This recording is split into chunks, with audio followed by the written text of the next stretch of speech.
curso que deberá tomar este tipo de resoluciones. Ya le quité el trabajo a mi amigo.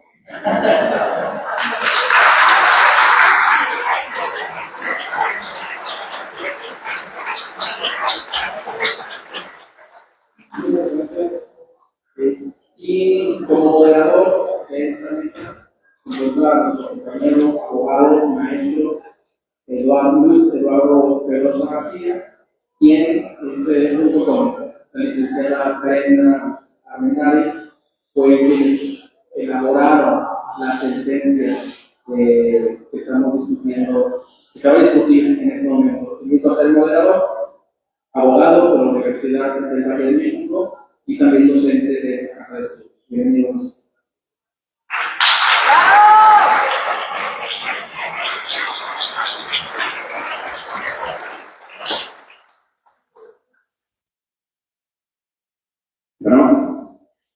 Muy buenos días a todos. Gracias por acompañarnos a este panel. Gracias, José, por la presentación. Les pediría que guardemos un poco de silencio para poder escuchar a los ponentes. Gracias a los panelistas por su presencia. Yo quiero comenzar este panel con unos datos que, más que técnicos, me parecen sumamente reveladores. En un estudio realizado en el año 1997 por un grupo de investigadores de la Universidad de París, mediante una prueba de isótopos de carbono, encontraron que en el acuífero principal de la región lagunera, el acuífero que nos abastece de agua aquí en la región, existe agua con más de 30.000 años de antigüedad. Agua que se infiltró miles de años antes de que existieran las principales civilizaciones de este continente. Posteriormente, un estudio realizado por la Comisión de Agua del Estado de Durango en 2012 estimó que de 1958 al 2012 consumimos el 40% de las reservas de agua del acuífero. Es decir, en poco más de 50 años consumimos casi la mitad de un cuerpo de agua que tardó miles de años en formarse. Hablar del acuífero principal región lagunera es hablar del acuífero que ha sido sometido a una condición de sobreexplotación con extracción intensiva por más de 70 años de manera ininterrumpida. Pero conocemos muy bien las consecuencias de esta sobreexplotación aquí en la región: subsidencia y hundimiento del suelo, migración de arsénico y metales pesados de una zona del acuífero a la zona del acuífero que abastece al área urbana y rural de la laguna, agotamiento acelerado de pozos y un problema grave de disponibilidad de agua para el consumo humano aquí en la región. Hablar del acuífero hoy en día estamos en un punto de inflexión. Es también hablar de indicadores positivos. Actualmente el acuífero principal de región lagunera es el acuífero más inspeccionado en México. Poco más de 1.400 visitas de inspección realizadas en un lapso de un poco más de un año. La meta anual ronda los 40 visitas al año. El acuífero principal será el primer acuífero en México, donde se instalarán 200 medidores telemétricos en pozos de uso agrícola en la zona de extracción intensiva de la región.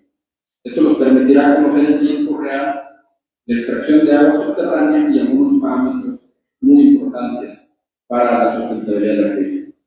Se tiene comprometido ya ante un juez y en proceso ante la Secretaría de Hacienda 300 millones de pesos en inversión para actualizar la red métrica del acuífero.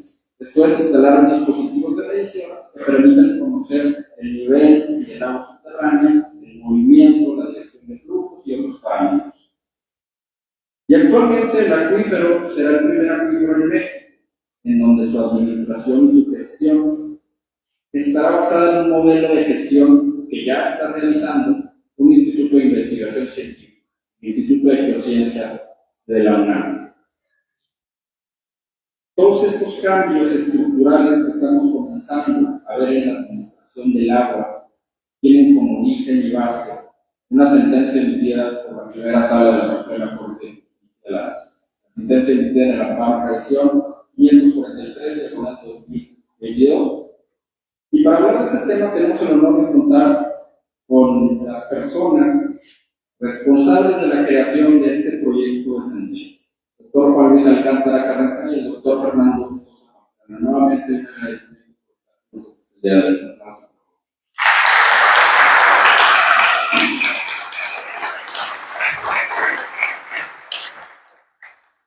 Para comenzar a hablar de las particularidades de esta sentencia, le voy a ceder la palabra ahora al doctor Juan Luis González.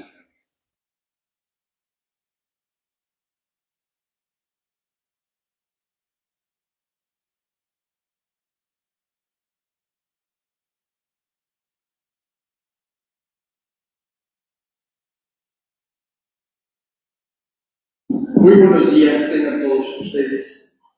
Hace aproximadamente media hora, cuando cerré los ojos, y me era bastante breve. Por otro lado, teníamos una música de jazz. Había unas jovencitas que estaban disfrutando de su deseo. Yo me decía, pues, esto debe ser como el paraíso terrenal, desde luego. Y además, pues, el ágora de esta extraordinaria biblioteca, que es la sede del saber de la Universidad Iberoamericana Torreón. Muchas gracias por estar aquí. Es para mí motivo de profunda satisfacción acompañarlos y que nos acompañen. Cuando llegamos había 6-7 personas. Le sugería a nuestro anfitrión que empezáramos siquiera para que no se fueran esas 7 personas, pero me decía que estaban terminando otro evento también importante y en el cual estaban esperando para poder venir para acá. Distinguidas autoridades de la Universidad Iberoamericana Torreón, miembros de Prodefensa, Amenazas, Asociación Civil, estimados académicos, activistas y ciudadanos que hoy nos congregan en este espacio de reflexión colectiva, estimadas alumnas y alumnos de esta universidad. Es para nosotros un privilegio, es un honor participar en este evento, que es un espacio fundamental para el intercambio de ideas y de reflexiones para la defensa del medio ambiente, pero sobre todo para buscar lograr una verdadera justicia climática en nuestro país. Hoy nos reunimos en estas tierras cuya historia ha sido escrita por el curso de los ríos Nazas, Yaguanabal, cauces que hoy lamentablemente son testigos de una alteración profunda de su ciclo hidrológico y de una degradación silenciosa de sus acuíferos. Degradación de sus acuíferos que nos reclaman y que reclaman nuestra empatía, pero sobre todo nuestra acción inmediata, que nos impelen a tomar armas argumentativas para exigir, más allá de esas posturas políticas, por la defensa de una causa común, el derecho a la salvaguarda hídrica y de nuestro futuro. Sin agua, lo sabemos, no existen las condiciones de posibilidad. Sin agua, no existen estas condiciones de vida. Nuestros recursos hídricos son nuestros ahora, pero los tenemos que devolver. Tenemos que entregar a las futuras generaciones. A ellas nos debemos, y a esas generaciones, las actuales y las que vienen, desde ahora tenemos que rendirles cuentas claras, cuentas concisas de nuestro actuar, que hasta ahora ha sido bastante negligente.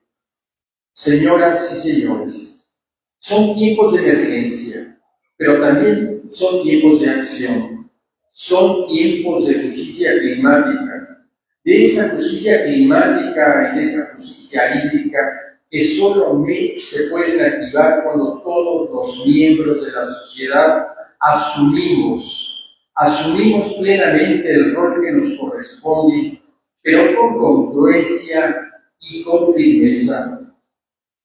En su momento, Cuando tomé protesta como ministro de la Suprema Corte de Justicia de la Nación ante el Senado de la República, hice hincapié de cuáles eran mis preocupaciones torales en nuestro orden constitucional. Recuerdo que en su momento sostuve ante la máxima tribuna de la nación que el daño al medio ambiente es la pérdida del sentido de la existencia. El daño al medio ambiente que genera el pensamiento racional, pues reconozco que nos enfrentamos a una muerte entrópica del planeta, a una muerte que si no actuamos con la celeridad que nos exigen las nuevas generaciones, estamos perdidos. La crisis ambiental es la crisis del efecto del conocimiento sobre el mundo. Mis palabras en su momento no fueron retórica propia del recinto de las divergencias políticas de nuestro país, en el lugar en donde las pronuncié. Fueron las líneas de acción que como funcionario judicial habría de emprender de ser aprobado. Busqué ser categórico de las preocupaciones que me aquejaban como abogado, como profesionista, como ciudadano y como académico, de las que no quería ser indiferente, sino más bien empático y resolutivo de llegar a ser juzgador. Hoy busco dar cuenta de esa postura. Hoy busco dar cuenta de esa postura en algunos de los asuntos en los que tuve la fortuna de participar y también tuve la oportunidad de darle acción a mis palabras. Aclaro que si bien fui en ellos el ponente, solo fui un engranaje más de la maquinaria de voluntades que se activaron para tratar de buscar un remedio constitucional a una crisis hídrica y por tanto ambiental. Porque los verdaderos protagonistas, los indiscutibles titulares del resultado final de esa contienda, que suele llamarse elegantemente sentencia, están presentes entre nosotros. Y me refiero a todos aquellos activistas, aquellos abogados, aquellos ciudadanos que sumaron su esfuerzo, que sumaron su tiempo y sobre todo su voluntad para forjar una verdadera resistencia constitucional ante un embate depredador contra nuestros recursos hídricos. Nunca debemos olvidar que en la justicia constitucional jamás podrán ser los jueces los protagonistas de la historia y de la defensa, pero sobre todo de la vitalidad de la Constitución. ¿Quiénes? Y recalco, únicamente pueden ser los partícipes, los verdaderos actores, los verdaderos promotores, son los ciudadanos, los accionantes, los activistas, los abogados y todos ustedes los que desde la ciudadanía, actuando veraz y no retóricamente desde el territorio, logran transformar lo que al escrito jurisdiccional arriba solamente para sintetizar con los contornos convencionales y constitucionales una problemática que de otra forma no habría llegado a esos resultados. La defensa constitucional no se encuentra engarzada en los muros de la Corte. Ahí solamente es un colofón del esfuerzo más complejo y más vital. Nosotros, en mi tiempo como juez constitucional, solamente destilábamos los argumentos. Destilábamos esos argumentos, analizábamos las pruebas, analizábamos los razonamientos para poder confeccionar una solución constitucional más acorde con nuestro orden jurídico. Pero la defensa verdadera proviene de ustedes. Hoy vengo a platicarles en breve resumen de esos esfuerzos sabiendo a expensas de que la complejidad de sus entramados sobrepasa mis esfuerzos de síntesis. Hoy vengo a platicarles cómo este primigenio caso ha dejado, hasta hoy, por lo menos, una verdadera doctrina constitucional de una omisión administrativa en sede convencional, que es una herramienta argumentativa para estos tipos de ejercicios. El caso del acuífero principal de la región lagunera se trata del amparo en revisión 543 de 2022. Para poder comprender la magnitud de lo resuelto por la primera sala de la Suprema Corte de Justicia de la Nación en el amparo en revisión 542 de 2022, debemos primero asomarnos al abismo de los hechos que lo originaron. Diversas personas movidas y conscientes de la urgencia de proteger su entorno, promovieron una demanda de amparo en contra de las autoridades del Semarnat y de la Conagua. El reclamo, un reclamo tan simple como desgarrador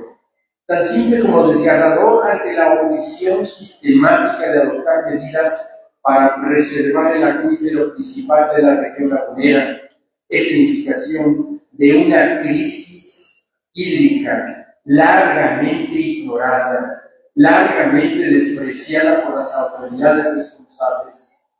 Las pretensiones de los quejosos buscaban el cumplimiento del deber constitucional y moral y legal y exigían la aplicación de una política ambiental que garantizara la sustentabilidad, el control efectivo de la extracción de aguas superficiales y del subsuelo y la detención de la sobreexplotación que amenazaba con convertir a la región en un paraje deshidratado, en un oasis y también en un pasaje lunar. La Corte enfrentó el problema de determinar si esas autoridades habían sido omisas de sus obligaciones internacionales y constitucionales, si habían sido omisas, provocando con ello una violación al derecho humano a un medio ambiente sano y al agua. La resolución de la primera sala revocó la sentencia de sobreseimiento que pretendía dolosamente cerrar las puertas de los tribunales de la ciudadanía y determinó que las autoridades, nuestras autoridades, habían sido efectivamente omisas de su obligación de adoptar medidas positivas para poder garantizar la preservación y para evitar la sobreexplotación del acuífero. Este caso que nació aquí, que nació de entre ustedes, ha dejado tres pilares fundamentales en nuestra arquitectura jurídica. El primero de ellos, la legitimación y el entorno adyacente. La Corte, esa vieja Corte tan despreciada en la opinión pública y en los medios, rompió e hizo pedazos la visión estrecha de la vecindad inmediata. Estableció que cualquier persona que habite o que utilice una área de influencia o un entorno adyacente de un ecosistema es beneficiaria de sus servicios ambientales y por ende posee un interés legítimo para reclamar y exigir su protección. El interés legítimo no es una acción popular, sino es la garantía de acceso a la justicia ante lesiones a intereses jurídicamente relevantes. Segundo, el principio de precaución. El principio de precaución es un hito para la ciencia del derecho. La sala resolvió que la ausencia de pruebas científicas puntuales sobre los beneficios de la naturaleza no pueden ser motivo para negar la prestación de un servicio ambiental. Ante la duda sobre los riesgos ambientales, se debe de resolver en favor de la naturaleza, indubio pro natura. Y en tercer lugar, la gestión sustentable intergeneracional. Se reconoció que el derecho al agua debe de ejercerse de tal manera que las generaciones presentes no agoten el patrimonio de las futuras que no agoten el patrimonio de las culturas, consolidando la idea de que una gestión hídrica que no cause daño al medio ambiente.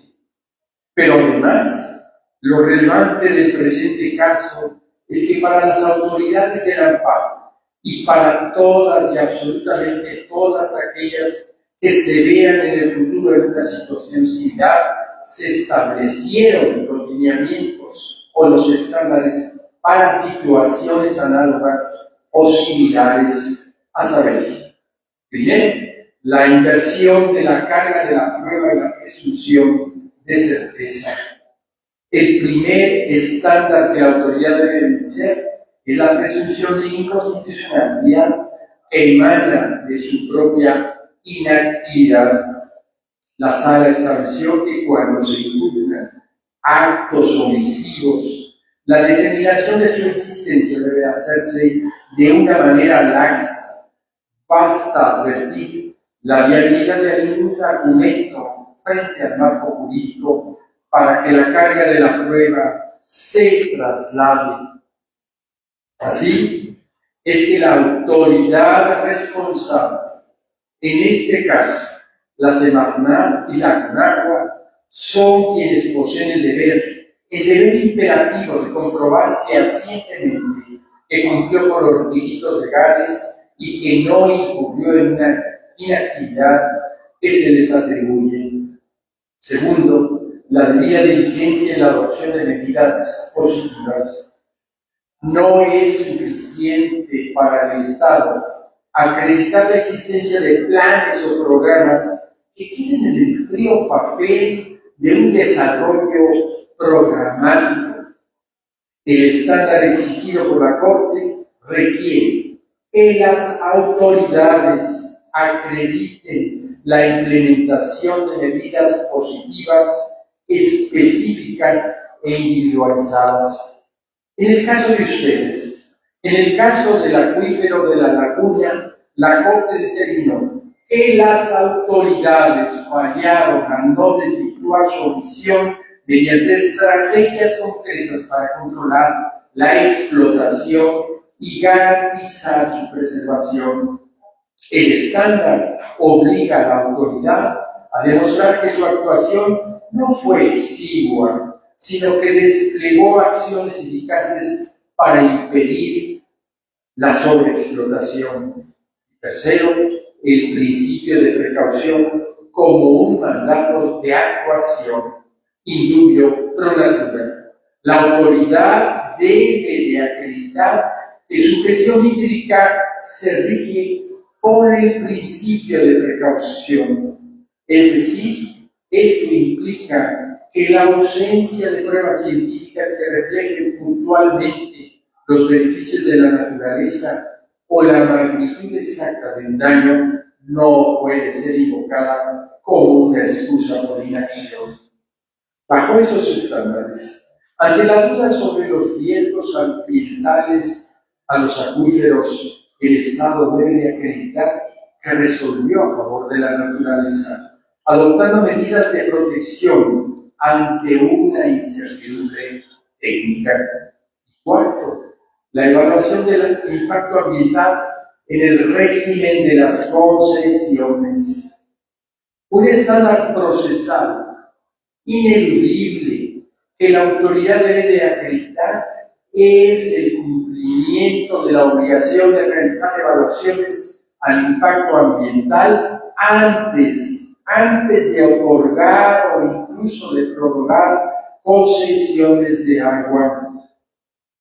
La autoridad debe probar que analizó los efectos de la apropiación de los recursos hídricos en los ecosistemas a corto, a mediano o a largo plazo, realizando un análisis comparativo de los flujos de entrada y de salida del acuífero.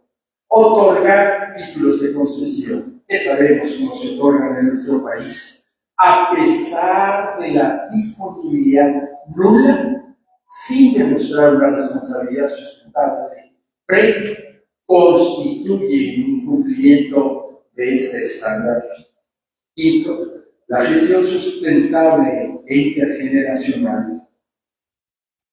Finalmente, la autoridad tiene la carga de acreditar que su política hídrica garantiza el derecho al agua sin ocasionar daño al medio ambiente, de tal suerte que el recurso sea preservado tanto para las generaciones presentes como para las generaciones futuras. Este estándar requiere que el Estado muestre una gestión eficaz y con un enfoque integrado que concilie el desarrollo económico con la protección del ecosistema natural al que pertenece el acuífero. La autoridad debe probar que ha vigilado el estricto cumplimiento de la Ley de Aguas Nacionales en relación con la situación de emergencia y disponibilidad nula de los recursos. El futuro del derecho del agua en México se nutre de una teoría general que la Suprema Corte de Justicia de la Nación ha refinado y es la de la doctrina de la omisión administrativa y legislativa. En la sentencia del amparo en revisión 439 del 2023, aunque referida a otro contexto de vulnerabilidad, la Corte ha mapeado los aspectos centrales de lo que significa el Estado cuando falla por inacción. La Corte ha definido que la omisión es un simplemente un no hacer irrelevante, sino el cumplimiento de un deber de actuar. Cuando ese deber emana de un parámetro de regularidad constitucional que incluye los tratados internacionales, nos encontramos ante una inconvencionalidad por omisión. En materia de derecho al agua, significa que la inactividad de las autoridades para reglamentar extracciones o detener la contaminación es, en sí misma, una violación a los derechos humanos que solamente puede ser reparada por el juicio de amparo. A nivel internacional, los tribunales han comenzado a hablar con una voz potente que resuena con nuestros anhelos nacionales. La Corte Internacional de Justicia, en su reciente opinión constructiva de 2025 sobre la obligación de los Estados en materia de cambio climático, ha subrayado que los Estados tienen un deber de debida diligencia, que es particularmente riguroso en el contexto de emergencia climática en la que nos encontramos. La obligación que requieren los Estados es que tomen medidas lo más eficaces y ambiciosas posibles para prevenir los daños significativos al sistema climático, lo cual está intrínsecamente ligado a la preservación de los recursos hídricos. Por su parte, la Corte Interamericana de Derechos Humanos, en su histórica opinión consultiva OSHE 32 de 2025, ha elevado el estándar de reconocer un derecho autónomo a un clima sano como componente esencial del derecho al medio ambiente sano. La Corte Interamericana ha declarado que existe una prohibición imperativa dentro de los congresos de realizar conductas que atenten de forma irreversible contra el equilibrio vital de los ecosistemas. Es en este marco internacional que la protección al agua no es solamente una política pública, sino que es un requisito sine qua non para la habitabilidad del planeta y sobre todo para la vigencia de todos los demás derechos humanos. En el crepúsculo de esta reflexión, debemos reconocer que México, lentamente, ha labrado con el caso del acuífero principal de la región lagunera un surco profundo y fértil en la doctrina constitucional de nuestra era. No estamos ante simples escaramuzas judiciales. Sino ante una metamorfosis del derecho mismo. Del silencio administrativo hemos transitado a la palabra exigente de una justicia ambiental en donde la inactividad del Estado ya no es un refugio, ya no es un pretexto, sino una violación justiciable. Al conceptualizar el entorno adyacente, nuestra Corte ha derribado aquellos muros procesales que impedían a los ciudadanos defender sus servicios ambientales, permitiéndoles que el interés legítimo sea el puente entre la sed de las comunidades y la protección de los humanos. Sin embargo, no podemos olvidar que el derecho es un océano intempestivo y que las estructuras judiciales están, por decirlo, en reacomodo y tan variantes, y las bases legislativas del juicio de amparo están alteradas. Debemos de defender con firmeza estos precedentes. Y esto, señoras y señores, no solamente significa el mantener el estar en veces o el estarse a lo decidido, o en palabras llanas, en defender el terreno conquistado, sino en buscar nuevos ríos y nuevas posibilidades de su aplicación.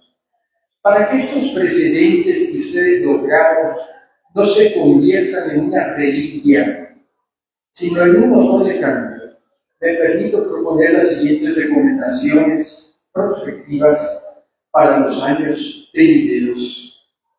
Ustedes tendrán la tarea de consolidar a la naturaleza como un sujeto de derecho. Debemos avanzar siguiendo el faro de la Corte Interamericana hacia el reconocimiento de los ecosistemas, de los ríos y de la naturaleza como titulares de protección jurídica autónoma.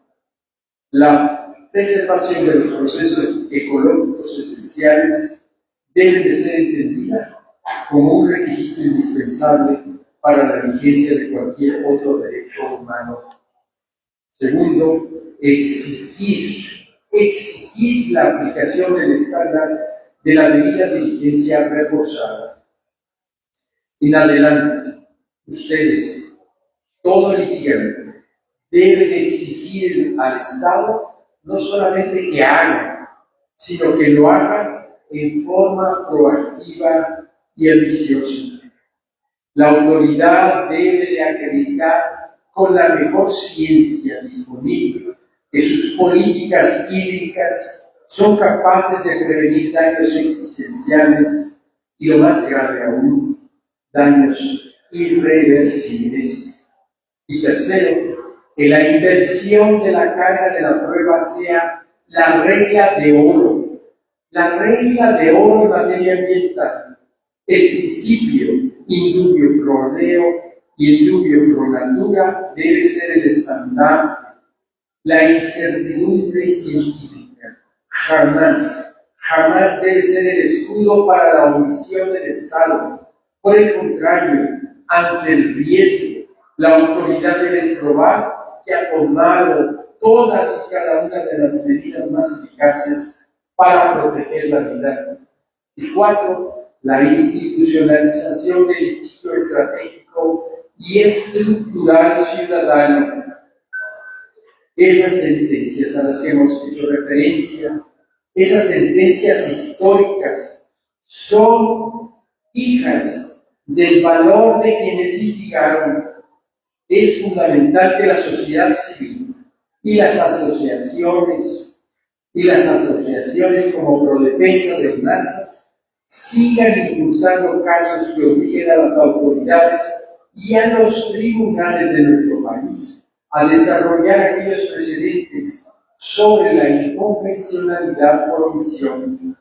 Solamente el litigio valiente como el de ustedes puede forzar la creación de un sistema normativo que responda a la emergencia climática actual. Sexto, abrazar la equidad intergeneracional. El derecho al agua. El derecho al agua ya no puede mirarse solamente hacia el presente. Cada nueva concesión que otorga el Estado, cada plan de manejo debe de analizarse bajo el prisma de la responsabilidad hacia quienes aún no han nacido. somos todos nosotros. Los almacenes de un patrimonio hídrico que no nos pertenece, sino que nos ha sido confiado y que debemos defender, debemos cuidar y debemos de administrar con responsabilidad y no con negligencia. Que mientras haya un río que defender, que mientras haya un acuífero que preservar, el derecho tendrá una razón de ser de mayor vitalidad que las ambiciones personales, que las ambiciones políticas, que las ambiciones partidistas de unos cuantos. Señoras y señores, que la justicia ambiental sea tan fluida y sea tan vital como el agua misma, para que el mañana no sea un desierto de nostalgia, no sea motivo de llantos y de arrepentimientos, sino un vergel de dignidad. Muchas gracias y muchas felicitaciones por su labor.